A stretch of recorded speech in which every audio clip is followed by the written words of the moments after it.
অসংখ্য আলিম উলামার চারণভূমি, অসংখ্য জ্ঞানী গুণী ব্যক্তি এই লক্ষ্মীপুরে জন্ম নিয়েছেন, তারা দেশকে নেতৃত্ব দিয়েছেন।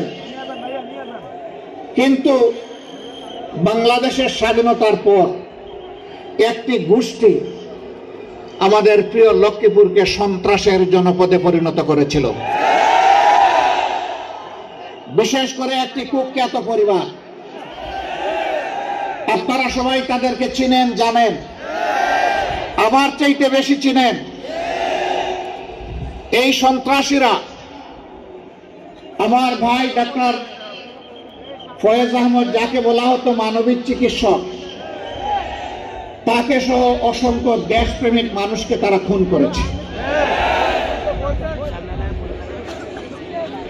তবে যতদিন তারা ক্ষমতায় থাকে ততদিন তারা রাজা, আর যখন ক্ষমতা হারায় তখন তারা গর্তের ইঁদুর।